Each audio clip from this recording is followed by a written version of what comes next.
Olá, meu nome é Augusto Moita de Deus e já há mais de 30 anos que visto a camisola do técnico e em especial a camisola da Engenharia de Materiais. Muito bem, sejam bem-vindos ao Ponto Técnico.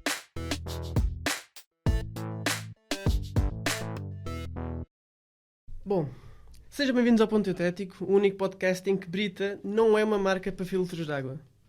Gostaste desta, Afonso? Gostei. Esta foi muito melhor do que as outras. Foi, bom. Bem-vindos ao Ponto Técnico. Agora no YouTube, olá a todos. Finalmente estamos em vídeo. Meu nome é Rafael Moraes Manso e estou aqui com Afonso Lobão. Diz aí olá. Muito prazer. Pronto, já chega.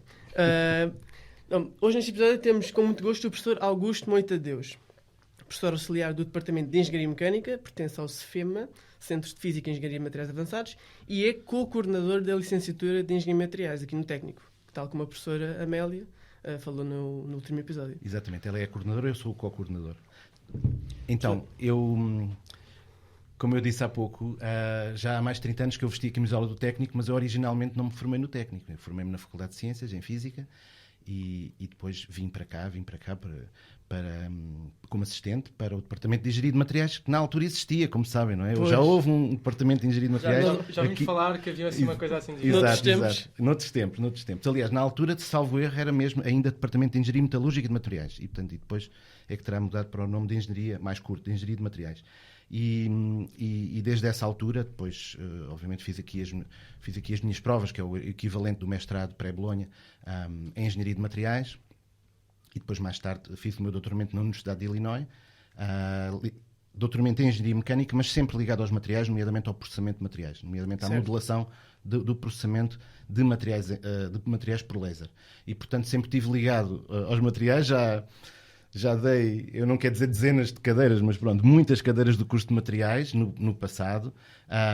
Por várias circunstâncias agora tenho lecionado mais noutros cursos, nomeadamente no curso de Engenharia Mecânica, no curso de Engenharia Industrial, Engenharia Aeroespacial, mas sempre ligado aos materiais, portanto, cadeiras de Ciência de Materiais, Materiais de Engenharia, portanto, sendo que, de facto, no curso de materiais dou apenas a cadeira de modelação em Engenharia de Materiais, que é no mestrado. E, portanto, isto para dizer que a minha apetência em termos letivos e de investigação, vai muito para a área genérica dos materiais, mas depois numa vertente mais focada tem a ver com os métodos numéricos. Métodos computacionais, não é? Métodos computacionais, exatamente.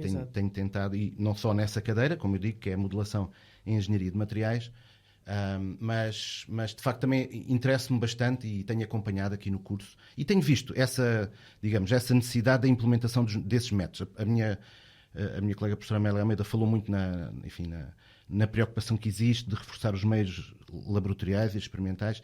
E os meios numéricos também são meios experimentais e laboratoriais. É uma forma muito mais barata e rápida de fazer a parte experimental, por assim dizer. Porque uma experiência numérica é uma experiência também, não é? Sem substituir, obviamente, a experiência do mundo real, mas, de facto, pode simular o mundo real através dos métodos numéricos. E eu vejo que em muitas cadeiras, os meus colegas, aliás, isso está também plasmado naquilo que é o novo modelo de ensino, portanto, o reforço dessas competências computacionais por parte dos alunos, e vocês têm muitas cadeiras em que eu vejo que há esse esforço, não é? A cadeira de transformações de fases, a cadeira de propriedades físicas dos materiais, isto na licenciatura, já para não falar das cadeiras básicas em si, o desenho e modelação geométrica, etc. Mas pronto, todas essas tecnologias numéricas, ou esses métodos numéricos, têm aparecido, e depois depois no mestrado, tecnologia de materiais poliméricos, design e seleção de materiais, portanto, tudo. Isto eu estou a dizer isto para as pessoas que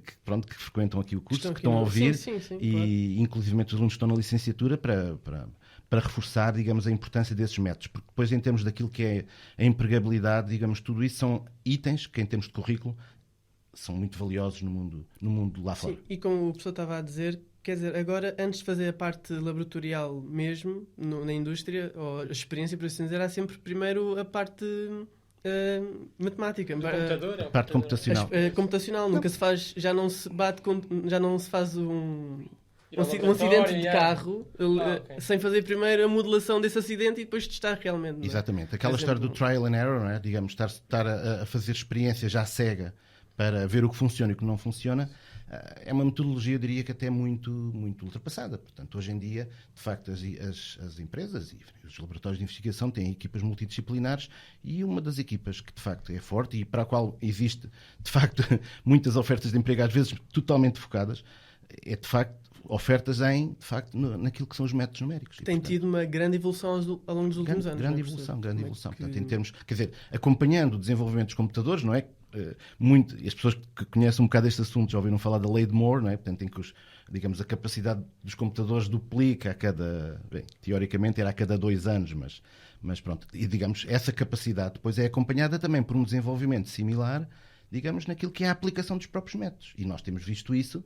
Portanto, há métodos que hoje em dia já são standard em engenharia, como o método de elementos finitos, que aliás é muito focado na cadeira que eu dou no mestrado. É o que eu conheço melhor. Exatamente. Da cadeira. Exatamente. E, portanto, mas outros métodos também, quer dizer, a dinâmica molecular, redes neuronais, e aliás, isso leva-me ao tópico que eu também gostaria aqui de abordar, de facto, que dentro daquilo que são os métodos numéricos, ou daquilo que são os métodos computacionais, começa a entrar cada vez mais no nosso vocabulário aquilo que é a famosa inteligência artificial, digamos Exatamente. assim. Aquilo que agora podemos dizer que está mesmo na berra, não é? Tudo o que são as ferramentas novas, o ChatGPT e outras ferramentas que vieram aqui para revolucionar, digamos, para revolucionar a tecnologia até o nosso modo de vida. Há quem pense que isto é uma revolução mesmo societal. Pronto, e de facto é um tema que eu também trago aqui um bocado para é um tema que convidámos o professor para falar desse tema, sim, porque já que tem tanta perícia com métodos numéricos e isso, antes de entrar diretamente, o professor quer explicar o que é a inteligência artificial? Muito bem. Então eu tenho aqui, vou ler aqui um texto. Vou ler um texto que foi aqui preparado e que diz assim: inteligência artificial é a capacidade de uma máquina reproduzir competências semelhantes às humanas, como o raciocínio, a aprendizagem, o planeamento e a criatividade. A inteligência artificial permite que os sistemas técnicos percebam o ambiente que os rodeia, lidem com o que percebem e resolvam problemas, agindo no sentido de alcançar um objetivo específico. Pronto, já perceberam que eu estou a ler e de onde é que eu tirei este extrato? Pronto, tirei do... Deve ser tirei do Bing, pronto, do ChatGPT 4 que está inserido no Bing. Pronto, ainda não me experimentei esse, por acaso. E esta foi a resposta que ele deu. Curiosamente, a segunda frase parece um bocado vaga, mas é interessante como há aqui uma definição, digamos aqui, que, digamos, do ponto de vista sucinto, serve. Claro que se eu quisesse mais informação, agora começava a entrar em diálogo com ele, não é? Portanto, claro. ele permite este diálogo. Mas é muito interessante. É muito interessante notar isto. Digamos, temos à nossa disposição uma ferramenta que fala connosco e que nos vai dando respostas às nossas perguntas. Mas deixem-me fazer aqui um disclaimer. Portanto, eu não sou especialista em inteligência artificial. Pois. Não é a minha área de investigação, nem sequer de ensino. Eu, nessa cadeira que eu leciono, de facto, dou ali um pequeno módulo de redes neuronais e de aprendizagem automática, mas é mesmo a ponta do iceberg daquilo que são duas facetas da inteligência artificial, que elas em si também apenas são um capítulo de um livro muito mais vasto. Portanto, eu não sou especialista. Cá no técnico temos o professor Arlindo Oliveira, que é o antigo presidente do técnico, portanto, especialista nessa área. Temos o professor Mário Figueiredo, especialista também. Portanto, ambos especialistas de classe mundial, o professor Mário Figueiredo na área da aprendizagem automática, machine learning. Portanto, isto só para dizer que a minha abordagem é a do utilizador. Eu ponho na ótica do utilizador, digamos assim, em que é um problema que me afeta, que me preocupa, digamos, a nível pessoal, até como docente, não é?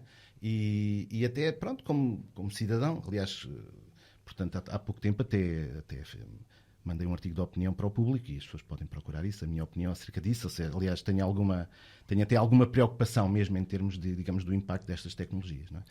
Sim, nós íamos tentar perguntar sobre isso porque, de facto, há muitos positivos, obviamente, que se vêem ao início, mas depois também há um impacto estranho e negativo que pode ter com futuros empregos, por exemplo. Tem o professor esses receios e tem toda a gente, não é?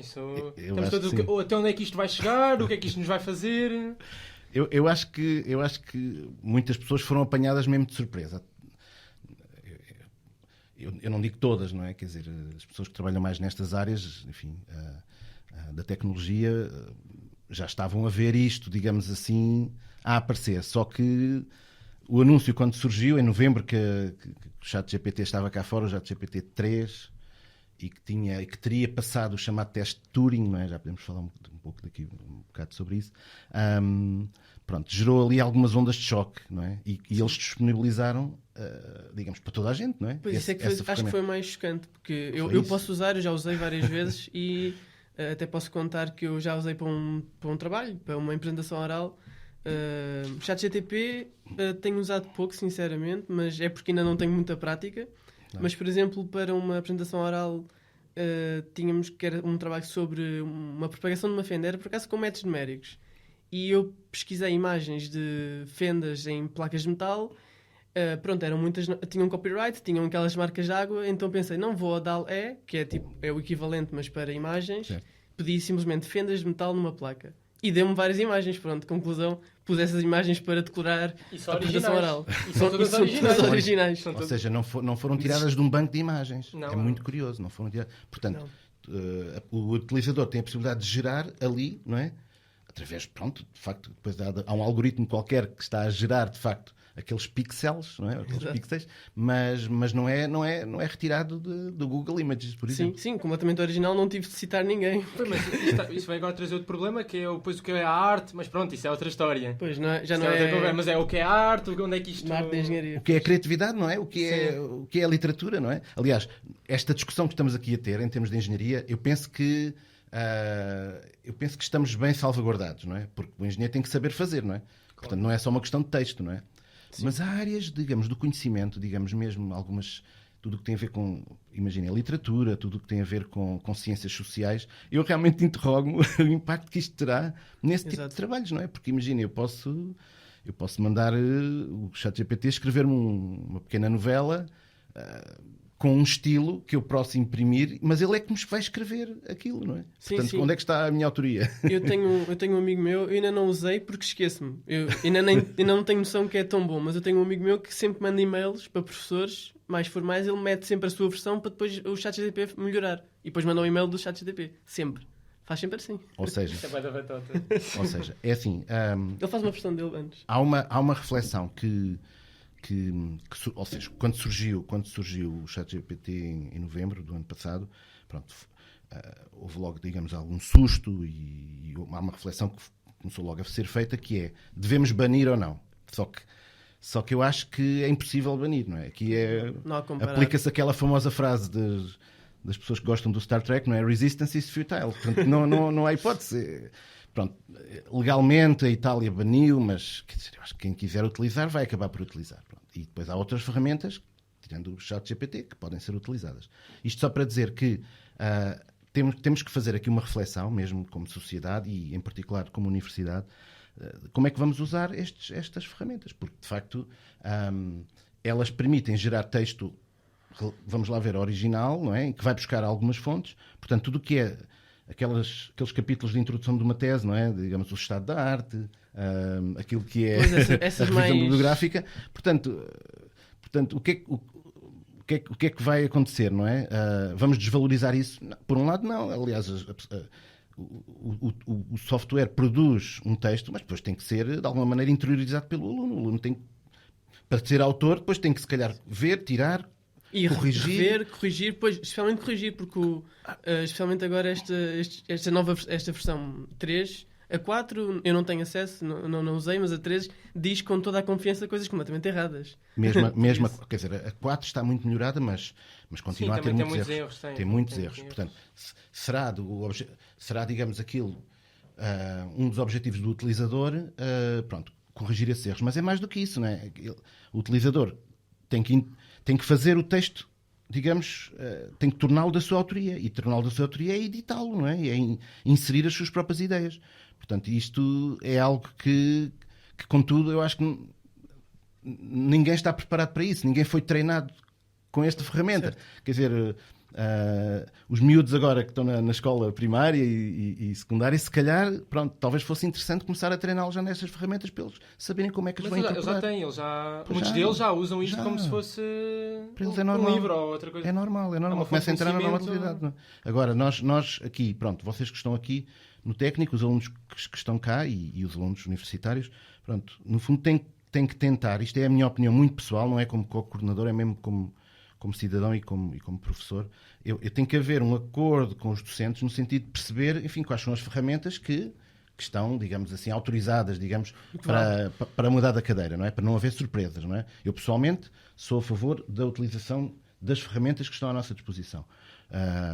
Portanto, isso, de alguma maneira, depois liberta os alunos para as tarefas mais criativas. Porque, de facto, vamos imaginar que para fazer uma introdução teórica, de facto, se antigamente era preciso irmos às bibliotecas, digamos, mesmo literalmente tínhamos que ir às bibliotecas, tínhamos que tirar fotocópias, pronto, passávamos um dia inteiro em fazer isso. Depois com os PDFs e com os acessos online, esse dia reduziu-se se calhar a uma manhã. Pronto, agora se calhar essa manhã pode-se reduzir a meia hora, mas depois meia hora de recolha, mas depois o mesmo trabalho tem que ser feito para triar o material, trabalhá-lo e depois devotar se calhar mais tempo à parte criativa, à parte que tem a ver com o trabalho que as pessoas fizeram, o trabalho experimental, a discussão dos resultados, a interpretação dos mesmos e depois a capacidade de explicar aquilo que lá está. Porque se a pessoa apresenta um trabalho feito pelo ChatGPT e não sabe o que lá está, é uma grande bronca, digamos assim. Claro. Seria uma grande bronca. Portanto, todo esse treino eu acho que ainda ninguém teve. Pois é, acabou de sair. Eu não sei se é válido fazer esta comparação, mas quando apareceu a internet também havia muito perigo, não é? Pessoas, claro, dizer que grande perigo que já não se vai saber nada e que muita coisa é mentira e que é preciso aprender a usar bem a internet. Exato. Acho que vai ser a mesma coisa agora com o AI. Completamente. Aliás, mesmo dentro da internet, até a própria presença da famosa Wikipédia às vezes levava a essas dúvidas, não é? Agora vai toda a gente à Wikipédia. Não. Mas, de qualquer maneira, há aqui uma questão que é a transformação é muito repentina e simultânea em vários domínios. Portanto, nós vamos estar a ver, de facto, a competição, digamos, entre empresas para incorporarem estas ferramentas de inteligência artificial.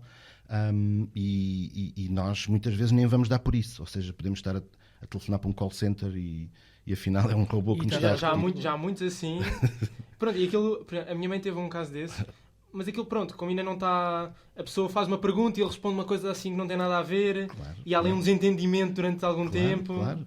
Mas tudo isso leva-nos a um cenário em que a sociedade vai mudar, digamos, tudo o que as empresas vão mudar, e portanto não é só a questão dos alunos saberem usar a ferramenta, é saberem se adaptar a um ecossistema em que esta ferramenta passou a existir. Assim como as pessoas há uns anos atrás tiveram que se adaptar à presença da internet. Mas pode ter muitos aspectos negativos, não é? Pronto, como o professor disse, em novembro eles lançaram, passado meia dúzia de meses já estão a lançar uma versão ainda melhor e nós não sabemos onde é que isto vai parar. Né? Pois não. Eu só gostava de saber a opinião do professor em relação ao que vai... O professor já disse que os engenheiros estão mais ou menos assegurados. Mas como realmente é que nós estamos assegurados? Ou se vamos ser substituídos? Ou o que é que nos vai acontecer? É assim, naquilo que é a literatura, vá lá, na literatura, nas revistas, etc., nos fóruns online, portanto, surgem aquelas listas top 10 lista de empregos que vão desaparecer. Empregos que vão desaparecer. De facto, ainda não vi engenheiros, já vi professores. Mas como sou investigador também, portanto, penso que estou por essa via e posso estar salvaguardado. Mas eu nesse campo até acho que não vão desaparecer os professores. Eu acho que os professores vão se transformar cada vez mais em tutores. Portanto, em pessoas que acompanham o trabalho prático, o trabalho de campo, o trabalho mesmo real feito pelos alunos. Agora, em termos daquilo que é a prática da engenharia, portanto, uma coisa é certa, portanto, tudo o que é informação, tudo o que seja características que dependam meramente da informação vão ficar desatualizadas. Portanto, informação pura e dura. Agora, toda a gente sabe que para fazer, digamos assim, para trabalhar numa plataforma petrolífera, não estou a ver o ChatGPT a coordenar toda a operação, digamos, de construção e toda a operação de extração de petróleo e certo. Tudo o que seja a manutenção. Portanto, as coisas do mundo real vão continuar a existir e precisamos de engenheiros nesse sentido, não é? Eu estou a dar aqui dei um exemplo assim, o mais radical possível. Pode ajudar para muita coisa, mas tem de sempre haver aquela pessoa a ir mudar, a fazer manutenção da plataforma, dizer, não é? Um engenheiro de materiais que trabalha, por exemplo, em controle de qualidade, quando trabalha em controle de processo ou em design de processo, tem sempre, mesmo em design de processo, ou seja, não estou a ver, digamos aqui, um robô, digamos um robô, ou seja, uma inteligência artificial a substituir completamente, não estou a ver neste momento, a substituir completamente o engenheiro nesse papel. Mas o que eu acho é que não podemos enterrar a cabeça na areia, portanto, hoje já é tarde demais para os alunos que estão numa escola de engenharia começarem pelo menos a ficarem interessados nessa ferramenta. Não somente daquele ponto de vista de deixa cá ver o que trabalho é que isto me vai poupar, mas mais de que tipo de alavancagem é que esta ferramenta me pode dar no presente e no futuro, para aquilo que eu vou fazer na minha vida profissional. Sim, o do controle de qualidade, esse exemplo, eu acho que pode ser no melhor dos casos, não, no pior dos casos, se calhar. O que pode acontecer é que o ChatGPT, eu digo sempre ChatGPT porque é o que eu uso mais, mas a inteligência artificial pode chegar a conseguir fazer todo o processo, mas depois há só aquela validação humana a dizer, ok, está bem, mas só para ter aquela verificação, nem que seja em termos legais. Não, Exato, alguém tem que assinar o projeto, ponto 1, exatamente.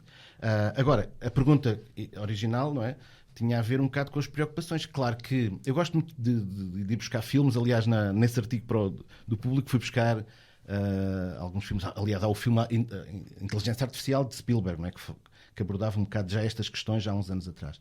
Mas há aquele filme que também toda a gente conhece, do Wall-E, em que de facto há uma humanidade, eu peço desculpa pelo spoiler, não é? Mas há uma humanidade que fica um pouco, digamos, preguiçosa, não é? Porque, digamos, tudo que são robôs e inteligências artificiais tomam conta de tudo o que tem a ver com o dia-a-dia. E, portanto, essa preocupação é de caráter societal e os engenheiros não se podem dissociar disso. Portanto, a minha preocupação vai muito nesse sentido. Dito isto, acho que temos que abraçar, digamos, a tecnologia e usá-la. Professor, já sabemos que ele vai fazer desaparecer algumas coisas que conhecemos novas, mas o que é que o professor acha que vai acrescentar sem ser a meia hora de informação, pronto, aquela recolha de informação mais facilitada?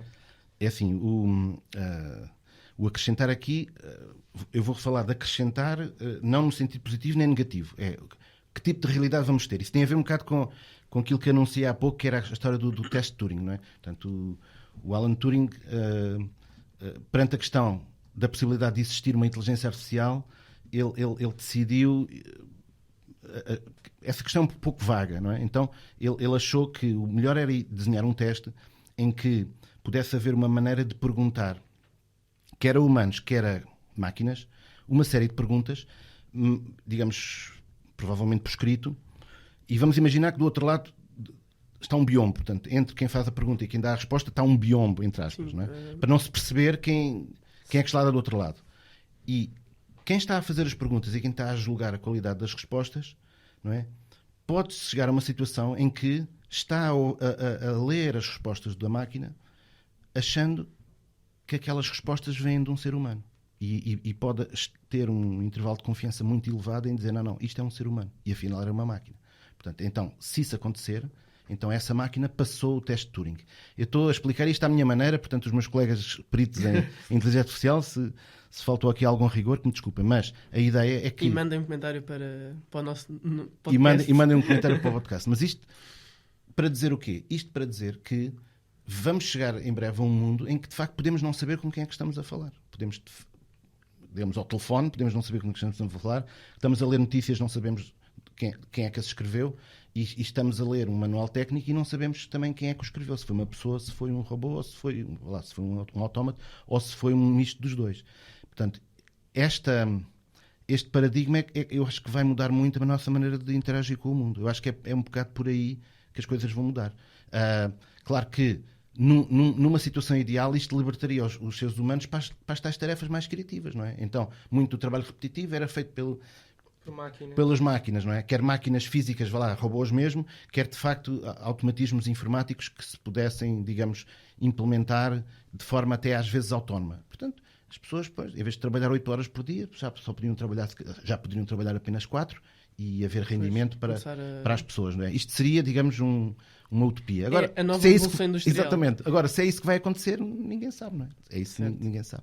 Mas é bom discutir estas questões, mesmo a nível da vossa geração, porque eu acho que é a vossa geração que vai lidar com isto no dia a dia. Portanto, eu acho que tem que ser vocês de facto a abraçar estas questões e a discuti-las mesmo deste ponto de vista. Ou seja, não é só a tecnologia em si, se é o ChatGPT 4 ou 5 ou 6, mas é mesmo perceber qual é o impacto depois no dia a dia.